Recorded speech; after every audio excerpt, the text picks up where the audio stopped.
개하 안녕하세요. 기아 팬 여러분, 오랜만에 돌아왔습니다. 기아의 새 외국인 선수, 외국인 투수 아도니스 메디나를 먼저 소개시켜 드리고자 이렇게 돌아왔고요. 요거 다음 주에는 이제 션 앤더슨으로 돌아오도록 하겠습니다. 일단 메디나 보시죠. 오늘 메디나를 하는 이유, 오늘이 생일이더라고요. 예, 12월 18일이에요. 96년. 젊죠? 젊고 오늘 만 26세가 됐습니다. 근데 이제 185cm, 84kg을 갖고 있어요. 좋은 체격 조건이긴 합니다만은 투수로서는 막 특장점을 갖고 있는 신체 조건은 아니에요. 키가 더 커서 타점이 높다든지 그런 게 아니고 이 선수 타점도 그다지 높지는 않습니다. 신체 조건에 특별함은 없고 우한 투수라는 거. 고요. 메디나의 최근 성적을 봤습니다. 쭉 보시면 안 좋아요. 최근 성적이 2019 시즌까지는 더블A에서 많이 뛰어 2021 시즌에는 트리플 A, 2022 시즌도 트리플 A, 메이저리그 또 왔다 갔다 하면서 그렇게 뛰었고, 이 선수 근데 독특한 게 뭐냐면 2019 시즌에 더블A에서 활약을 했는데 2020 시즌에 물론 마이너리그가 열리지 않았기 때문이기도 하지만 메이저리그에서 조금 활약했습니다. 물론 4이닝이긴 해요. 어쨌든 이 선수가 수준 높은 리그에서 뛴 지는 얼마 안 됐습니다만은 수준 높은 리그에서 뛰게 했을 정도로 잠재력이 풍부하다. 그렇다면 어떤 잠재력이 풍부한 것이냐? 일단 구종을 살펴보시죠. 포심 패스트볼, 이건 평균입니다. 149.8km. 이것은 평균이 이렇다는 것은 150km를 넘나드는 공을 갖고 있다는 거죠. 투심 패스트볼은 더 빨라. 간혹 가다가 투심 패스트볼이 포심보다 빠른 피처들이 있어요. 이 선수 그렇죠. 슬라이더도 느리지 않고, 슬라이더가 사실 커터성처럼 이따가 좀 얘기를 더 드리겠지만은 살짝밖에 안 꺾여요. 그러다 보니까 슬라이더의 구속도 어느 정도 나옵니다. 고속 슬라이더죠. 근데 이제 체인지업도 빨라요. 심지어 빠른 체인지업을 갖고 있고, 커브만 좀 느린데 커브 치고는 그렇다고 막 느린 것도 아니고, 어쨌든 전체적으로 빠른 공을 보유하고 있는 피처다. 그리고 이런 5가지 공을 갖고 있다, 이렇게 보시면 되겠고요. 근데 이 공이 빠른데 빠른 공의 위력은 어떨까 한번 봤습니다. 패스트볼 벨로시티, 요거는 뭐 메이저리그 기준이니까 메이저리그에서 50이 평균이거든요. 50이 평균인데 그 근사치에 갔다는 거는 우리나라 리그 KBO 리그에 왔을 때는, 특히 KBO 리그는 좀 구속이 느린 리그다 보니까 상당히 빠르고 좋은 공이죠. 거기다가 패스트볼 스핀, 회전속, 메이저리그에서도 중상위권이다. 투심 무브먼트 좋고요. 이거 그러면 굉장히 좋은 피처가 온 거 아니야? 근데 하나 아쉬운 점이 있습니다. 익스텐션입니다. 익스텐션이 17, 평균보다 한참 낮아요. 그 말은 스트라이드를 얼마 많이 앞으로 가지 않고 좁은 데서 때린다는 거죠. 이거는 공을 그만큼 끌고 나와서 때리지 못한다는 겁니다. 그러면은 공을 때린 것부터 타자와의 거리가 멀어지기 때문에 공이 빨라도 위력이 반감될 수 있어요. 고우석 선수가 공은 빠르지만 이 선수랑 거의 비슷해요. 그렇지만 익스텐션이 그렇게 길지 않기 때문에 그 정도 구속이면은 방송사 컷에서 14컷이 나와야 되는데 15컷이 나오거든요. 프레임으로 자를 때. 이 선수도 익스텐션이 길지 않으면 실제로 타자한테까지 가는 시간이 조금 더 걸릴 수 있다는 거죠. 그러니까 찍히는 구속에 비해서는 그 위력이 조금 덜할 수 있다는 거예요. 사실 익스텐션이 짧으면 얻는 효과는 멀어지는 대신 높아질 수 있거든요. 타점이. 근데 이 선수는 타점 자체가 그렇게 높게 던지진 않아요. 그렇다 보니까 익스텐션의 단점만 조금 부각되는 그런 효과가 있습니다. 그래서 빠른 공이 아주 빠른 거에 비해서 엄청나게 압도할 거다, 이거는 보장하지 못한다는 거예요. 대신 피치 터널은 훌륭해요. 피치 터널이 2가지가 훌륭합니다. 심지어 보통 1가지가 훌륭한데 두 가지 패턴이 훌륭합니다. 피치 터널이라는 것은 공을 던졌을 때 패스트볼과 비슷하게 가다가 마지막에 꺾이는 거거든요. 다르게 가는 거거든요. 피치 터널이 훌륭한 투수들 같은 경우에 상대 타자가 스윙이 나올 때까지 구종 파악이 안 되는 거예요. 이게 패스트볼이야 뭐야. 그러다가 당하는 거죠. 어떤 피치 터널이 훌륭하냐? 이 선수 3루 쪽 투구판을 밟고 던져요. 그래서 포심도 조금 우타자 몸쪽에서 우타자 바깥쪽으로, 좌타자 기준에선 좌타자 바깥쪽에서 몸쪽으로 좀 대각선 쪽으로 흘러가는 느낌이 있거든요. 그러면서 슬라이더도 각이 크진 않지만 우타자 몸쪽에서 바깥쪽으로 살짝 흘러갑니다. 그러니까 이렇게 대각선으로 가다가 마지막에만 슬라이더가 살짝 꼬리가 더 휘는 거예요. 그러니까 패스트볼과 슬라이더의 피치 터널이 마지막 그 순간까지 비슷합니다. 날아오는 궤적이. 3루 쪽 투구판을 밟은 것 치고는 막 엄청 날카로운 건 아니지만 패스트볼과 슬라이더가 어느 정도 날카롭고 피치 터널이 좋다 이거예요. 반면 3루 쪽 투구판을 밟으면 사실 우타자 몸쪽으로 휘는 투심성 무브먼트랑 체인지업 무브먼트가 좋기 힘들어요. 왜냐면 내가 이쪽 끝에서 던지니까 그게 무브먼트가 좋으려면은 우타자 기준으로 잠시 중앙 쪽으로 갔다가 다시 우타자 몸쪽으로 가야 좋은 무브먼트가 나올 수가 있단 말이에요. 투심이나 체인지업 같은 경우에는. 근데 그런 무브먼트를 갖기가 쉽지가 않죠. 근데 이 선수는 그걸 갖고 있어요. 3루 쪽에서 던지면서도 우타자 몸쪽에서부터 출발하면서부터도 중앙으로 살짝 왔다가 다시 간단 말이에요. 마치 임창용의 뱀직구처럼. 기아 팬들은 잘 아실 겁니다. 임창용의 뱀직구처럼 쑥 왔다가 쑥 가요. 근데 체인지업도 쑥 왔다가 쑥 가는데 살짝 더 떨어지죠. 그렇다 보니까 이 투심과 체인지업이 거의 비슷하게 오다가 체인지업은 마지막에 좀 더 떨어지고 투심은 좀 더 우타자 몸쪽으로 붙고. 그러니까 피치 터널이 상당히 좋습니다. 이 네 가지 구종이 다 퀄리티가 서로의 피치 터널을 가지고 가면서 있다. 충분히. 그렇게 보시면 되겠어요. 그러니까 퀄리티 있는 공이 네 가지나 이렇게 패턴 두 개로 있다 보니까 삼진도 잘 잡고 땅볼도 잘 잡아요. 2021 시즌보다도 2022 시즌에 삼진도 더 많이 잡고 땅볼도 많이 유도했어요. 이거는 메디나 선수가 2022 시즌에 구속이 더 늘었습니다. 이런 투심 무브먼트, 포심 무브먼트, 슬라이더 이런 것들이 더 상승했다는 거죠. 그렇다 보니까 삼진도 잘 잡고 1인이나 한 개씩 삼진을 잡고 나머지 두 개 중에 하나는 또 땅볼 잡는다는 거 아니에요.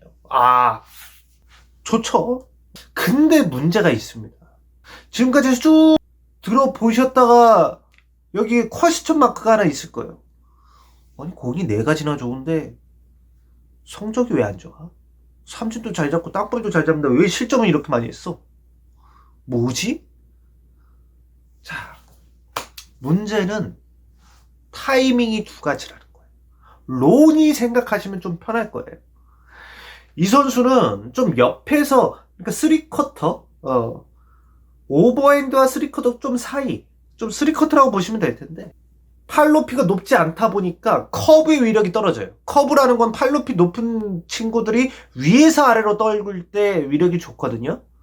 켈리, 플러코 나중에 말씀드리겠지만 존 앤더슨 기아의 새로운 외국인 선수 그 선수 슬라이더가 종으로 잘 떨어지면서 상당히 좋아요. 근데 커브도 사실은 좋아요. 이렇게 그 선수가 198cm입니다. 근데 이 선수 185cm에 옆으로 던지잖아요. 키가 완전히 크지 않다 보니까 옆으로 던지는 거. 이 완전 옆이 아니라 좀 3쿼터긴 하지만 그렇다 보니까 위에서 아래로 떨어지는 커브의 위력이 떨어지는 거예요.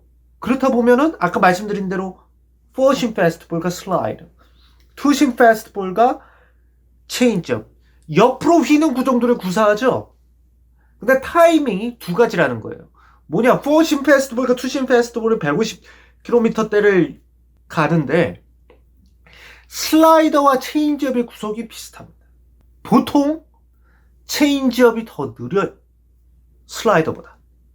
조금 더, 특히 이렇게 커브의 위력이 뛰어나지 않은 피처는 체인지업의 구속이 좀 더 느려져야 포심, 슬라이더, 체인지업 이렇게 세 가지 타이밍 포인트가 나오는 거예요.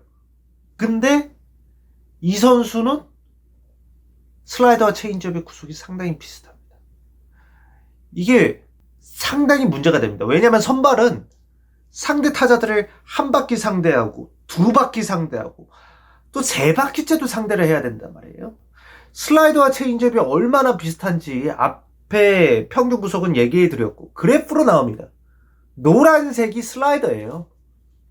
근데 정확히 초록색이 노란색 범위 안에 들어가죠. 똑같다는 얘기.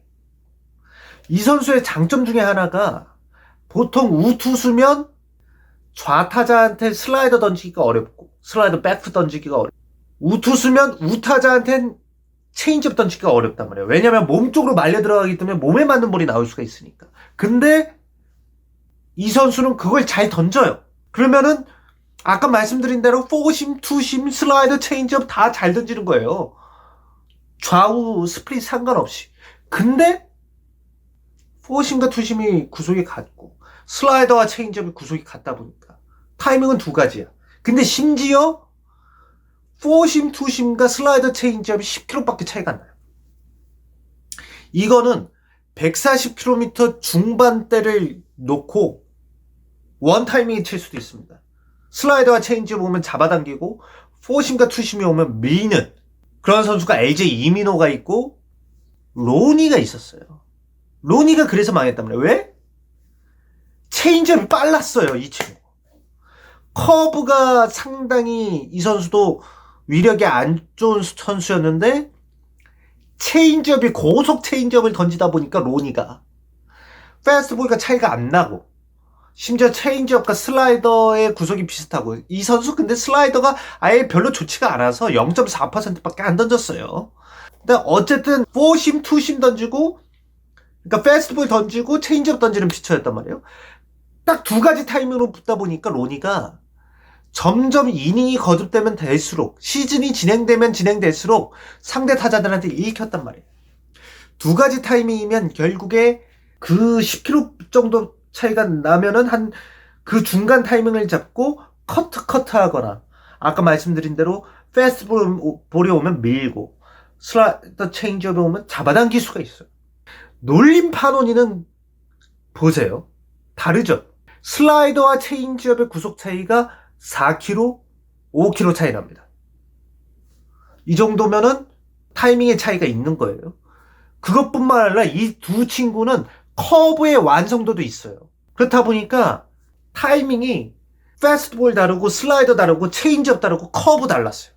그러니까 상대 타자들이 타이밍 잡기가 어려운 거예요. 네 가지가 있으니까. 이 어느 걸 노려야지? 이거랑 지금 두 가지 타이밍밖에 없는 이 친구랑 지금 다른 거죠. 이게 약점이고 이거를 고쳐내야 로니가 안 되고 놀림 파노니처럼 잘 던질 수 있다는 거예요. 어떤 익명 유튜버께서 슬라이더가 8km 빨라졌다고 하셨는데 1년 사이에 1년 사이에 슬라이더가 8km 빨라질 수는 없습니다.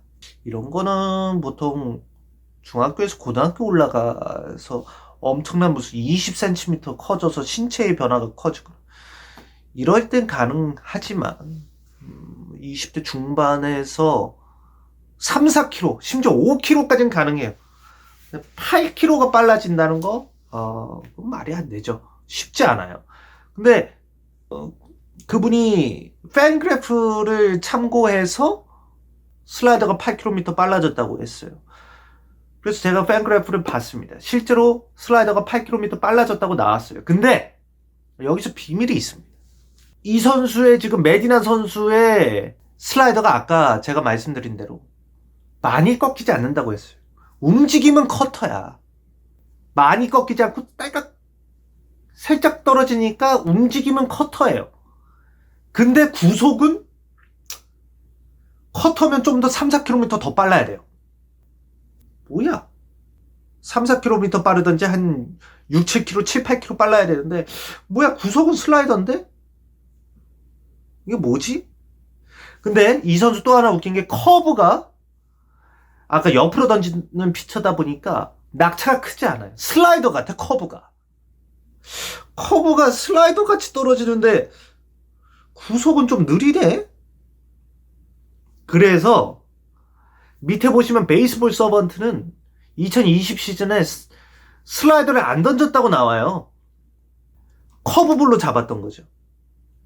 근데 팬그래프는 베이스볼 서번트가 커브라고 잡은 구종을 슬라이더로 잡은 겁니다.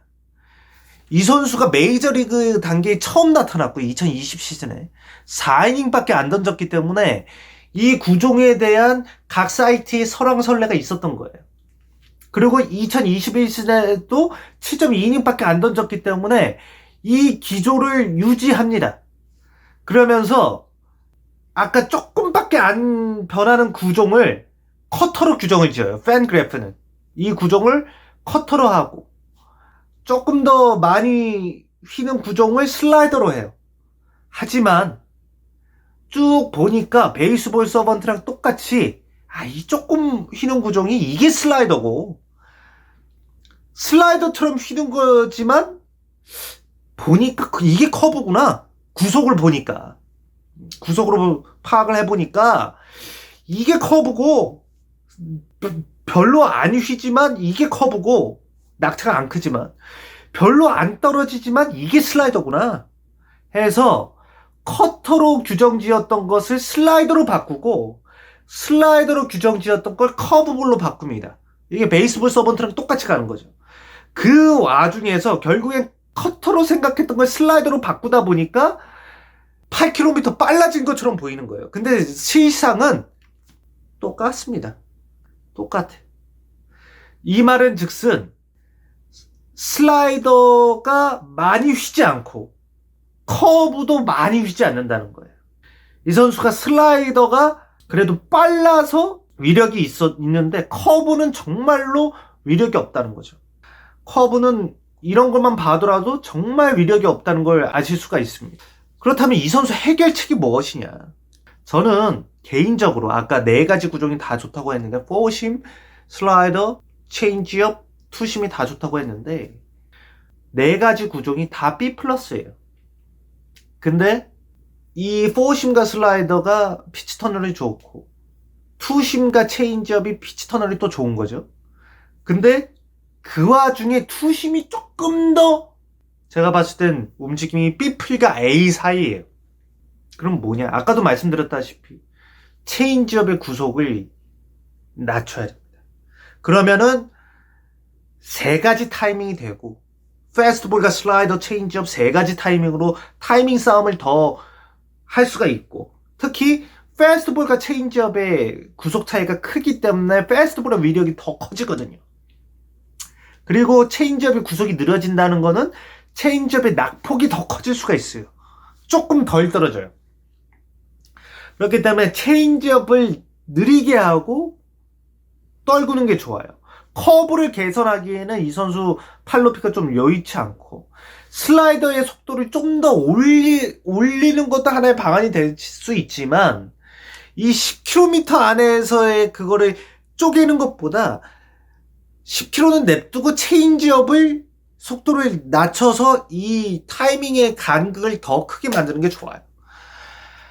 그래서 저의 해결책은 체인지업의 구속을 낮추는 게 좋을 것 같다는 거고 제구력 문제 있습니다. 3.46, 4.94, 9이닝당 449 비율이에요. 좋은 수치는 아닙니다. 메이저리그에서 2.28밖에 안 됐습니다만 23.2이닝 한 스몰 샘플이고 이거는 적극적인 배팅의 결과도 있다고 저는 생각을 하거든요. 이 메디나 선수의 공이 메이저리그에서는 그렇게까지 위력적이지 않았기 때문에 적극적인 배팅을 했고 그에 따른 449의 결과가 나왔다고 생각을 해요. 근데 메디나는 사실 투심 패스트볼, 체인지업, 커터, 아니, 슬라이더랑 커터 그 중간이에요. 이 선수 어떻게 보면 이렇게 무브먼트가 심한 공을 던져요. 좌우 무브먼트. 근데 이런 선수들은 어느 정도 사사구가 나올 수 있습니다. 특히 이 선수 좌타자한테도 슬라이드 백풋을 던지려고 노력하고 우타자한테도 우타자 몸쪽에 붙는 투심 페스티벌을 던지려고 노력하거든요. 이런 선수들이 무브먼트가 심한 거에 비해서는 딱히 그렇게 제구력이 엄청 문제되는 스타일은 아니라고 봐요. 이 정도면 무브먼트가 심한 거 치고는 꽤 오히려 괜찮다 라고 저는 생각을 합니다. 그래서 최종 평가를 말씀드리자면 패스트볼 빠르고요. 좋은 피치 터널을 갖고 있어요. 4심과 슬라이더, 2심과 체인지. 근데 빠른 만큼 익스텐션이 짧기 때문에 전광판에 찍히는 그 구속 그리고 패스트볼이 똑바로 가지 않고 투심 패스트볼이 휘어지는 거에 비해서 꽤 사람들이 치네? 이렇게 될 수가 있다는 거죠. 효과를 덜 볼 수가 있다는 거예요. 그러면 그 효과를 더 보려면 패스트볼의 효과를 더 보려면 세 번째 타이밍이 필요하다. 지금 140km에서 150km의 네 가지 구종이 다 우겨넣어져 있어요. 체인지업이 빠르다 보니까. 그러니까 체인지업의 속도를 늦추면 대박납니다. 근데 체인지업의 속도를 늦추지 못하면 놀린과 파노니를 대신 이 선수를 선택한 것을 후회할 수도 있어요. 하지만 이 선수 아직 젊은 나이이기 때문에 충분히 할 수 있고, 이 선수가 아까 제가 두 가지 타이밍으로는 선발로는 두 번째 바퀴, 세 번째 바퀴 이거를 하기가 힘들 거라고 말씀드렸잖아요. 2021 시즌에 17번 선발로 나와서 67.2이닝을 던집니다. 이게 뭔 뜻이냐? 17번 나와서 67.2이닝밖에 못 던졌다는 거. 17 곱하기 4가 68이거든요. 평균 4이닝을 못 버텼다는 거예요. 선발이 적어도 5이닝은 버텨야 되는데 4이닝을 못 버텼다는 거. 왜? 타이밍이 두 가지니까. 그 체인지업의 속도를 늦춰야 된다는 거. 타이밍이 두 가지면 두 번째 바퀴 돌 때서부터 적응합니다. 그러니까 4이닝인 거예요. 평균 4이닝. 그래서 어쨌든 이 선수가 평균 4이닝 뭐 이렇게 소화하다 보니까 많은 이닝을 소화해 본 적이 없어요. 그렇기 때문에 체인지업을 늦추면서 많은 이닝을 소화하게 된다고 하더라도, 그러한 기술적인 역량을 갖춘다고 하더라도 중간중간에 김종국 감독이 한 번씩은 턴을 걸러줄 필요가 있습니다. 왜? 내가 뭐 음식 먹는 것도 마찬가지죠. 내가 밥 한 공기만 먹던 사람이야. 근데 밥 한 공기 반을 먹어. 계속. 그러면 처음에 속이 얹혀요. 그러면은 오늘은 소화 좀 먹어. 쉬고 더 먹지 말고. 이런 것들이 필요하다는 거예요. 아니면 탈나요. 이 선수도 최근에는 불펜을 많이 뛰었기 때문에. 왜 불펜으로 갔겠어요? 타이밍이 많지가 않기 때문에 불펜으로 간 거예요. 근데 가장 중요한 거는 이 체인지업 속도를 충분히 늦출 수 있어요. 왜? 젊은 선수니까. 그래서 체인지업 속도를 늦추면 4심 좋죠, 2심 좋죠, 슬라이더 좋죠, 체인지업 좋죠. 대박. 스텝업 할 수 있습니다. 그래서 이 아도니스 메디나를 한번 알아봤고요. 다음에 션 앤더슨. 션 앤더슨 있잖아요. 걔는 이미 대박. 여기까지 하겠습니다. 다음에 앤더슨으로 돌아올게요. 지금 슬라이더가 기가 막힙니다. 다음에 돌아오겠습니다. 해봐.